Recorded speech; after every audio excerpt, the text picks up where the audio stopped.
Three blockages that prevent people from getting more confident or having the kind of self-confidence they want, that they want to attract to the kind of situations they want in their life, and how to overcome all of them.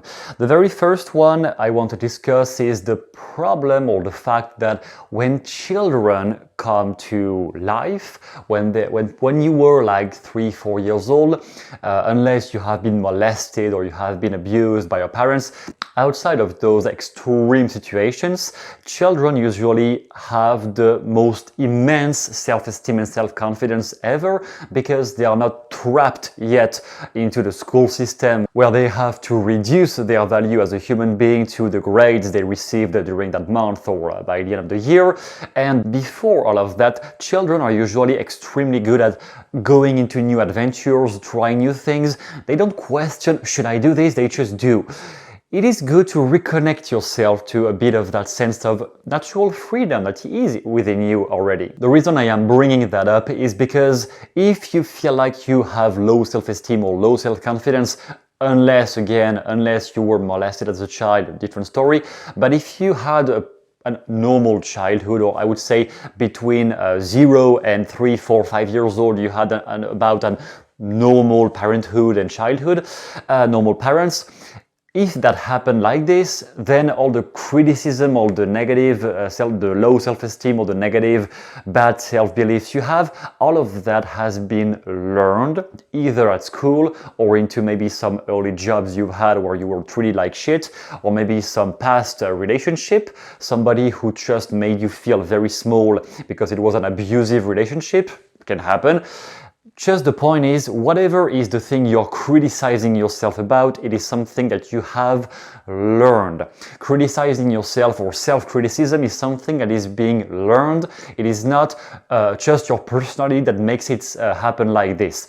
I have a little beef actually with those personality tests, because even when I was in college studying psychology, they made us understand very clearly that all those personality tests were just designed to devise more easily into the office, into the corporate world, to devise people more easily, to put more easily and faster the right employees into the right positions. It was just a matter of saving time, and I understand the value of that back in the day, but just to say that all those personality tests, they are extremely small in terms of really evaluating who you are. It is just a very microscopic perspective on who you really are. And if you use your personality type to define that you are just low self-esteem, there is nothing you can do about it, please take some time to reconsider that assumption. That would be extremely valuable for your life right now. So since any kind of self-criticism you may have right now lying in your head is only something you have been learning instead of something you were born with, even if you had bad parents, even with that you're not born with low self-confidence or low self-esteem. It is things you have learned about yourself or you have forgotten eventually. Can be the other way around. So my first big advice here, number one, is to evaluate those criticisms you have about yourself, the things you say are not good, the things you say you're not good at, you're not talented enough, you will never succeed. Who did it come from? Who told you that? The very first one. Who told you that you were never going to be good at this at work? You would never, if you are a woman, something that happens a lot with women is that they are conditioned to think that they will never be as valuable as the man they are married to. Some conservative families still have this completely blocked assumption in their head. So if you're a woman, it's very often coming down to this, like, who told you you would be less valuable than the man you are married to? If you are a man, then who told you you would not get successful in your career or that you could not pursue the kind of life you want? Did you have some abusive dad? I know my dad personally had an abusive dad who was really telling him all sorts of shit about how he will not be able to do this and that. In the end, he still succeeded, but it was really tough. Luckily, I was luckier and he was nice with me because of having seen how much damage it was with his dad. Long story short, just who does it come from? When you think about all the things you're criticizing yourself about, who were the people who told you you were not good enough, or you wouldn't be good enough at this, that, or this behavior, or this reward. You would never get this reward because you're not talented enough, or you're not skilled enough, or you're just not born like this. Who were they? Or if it was a situation, in which situation specifically have you learned that you were not good enough for XYZ thing? What was the situation, the initial situation you have learned that you wouldn't be competent or talented or skilled or good enough to accomplish this or that result in your life, or this behavior, or this kind of success, achievement, milestone? Who told you, and what was the situation back then? Just to bring back into awareness that this is only a belief. There is nothing based into real truth or like absolute evidence. It is just a belief in the end. Number two, redefining, reframing on the content level, redefining what are you calling self-confidence exactly? Because confidence, if you know a bit about neuro-linguistic programming, you know it is nothing more than what we call a nominalization, which means it is a verb turned into a process, or like a process turned into a noun, something like that. Basically, it is just an abstract. It is a very abstract concept, and your definition of self-confidence might be entirely different from my definition of self-confidence or anybody else's definition. So when you think about self-confidence, specifically which behaviors, I would just like to reconnect, to bring back into awareness which behaviors do you have coming up to mind when you think about self-confidence. Is it just coming down to non-verbal body language? For some people it is. Some people just attribute self-confidence to the non-verbal body language, nothing else. In which case I say, that's not that hard. You can just learn to stand more erect, to be able to have a better eye contact. If it is only coming down to this, which I know is never the case, because the person just attributes that to self-confidence, thinking that when they will stand more erect and have a better eye contact, everything will be solved, which is never the case, obviously, but I like to pinpoint this in people's heads so that they understand that there is something deeper behind it, and just evaluate for yourself when you think about somebody who is more confident than you are right now. What is it about this person that you think you don't have, which maybe you actually don't have right now, but what is it specifically? Is it just about physical behaviors? Is it about their voice tonality? Is it about the actions they take? Is it about the way they speak? Is it about some things they say? In which case, what prevents you from saying the same things or talking the same way?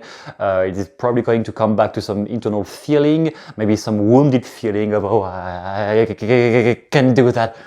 In which case, okay, this is a fear. So it's not about confidence, it is about fear, you know? Just reframing like this. What is the behavior you think that if you had that behavior, or if you could portray those behaviors more often, you would actually feel much more confident and have a much more confident image of yourself in your current days? And last one, number 3, is going to be about some reframing again, but this time not reframing the content of the nominalization, the word, but the context. More specifically, in which area of your life right now. So this time we get out of the past and the situations in which you have learned that you were not confident enough, and get back to the present time on your present life. What are the specific areas, the specific situations right now in which you think you are not confident enough? It might be at work, it might be in your relationship, it might be into your social circle. Maybe when you have friends around, you never dare to say what you think or what you want to see or what you want to do. But which area specifically? Is it more with your friends? Is it more at home? Is it more at work? Is it more in front of this specific person? Maybe there is just one very charismatic person in your entourage, and whenever that person is there, you don't know what to say anymore. But what is it? What is the specific environment in which you feel like you are less confident than in other environments? Then second question about that, how do you know you are less confident in those environments? Is it coming down to just you don't say what you think? In which case, okay, we have just redefined the problem of self-confidence into it is only something to learn, it is only a skill to learn, which is learning to speak what you want to say.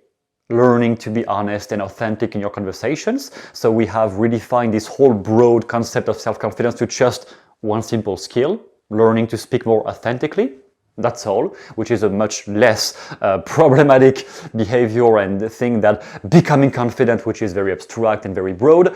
If it is just coming down to learning to speak more authentically, that's pretty simple. It may need a few months if you're really starting from a very low scale, but it's something not really that hard. And when you say you are less confident, and how do you know that? So you have some images in mind, you have some insights, some ideas of, oh, because I can't do that, I don't do this, I should do that and I don't. You have those clues in your head.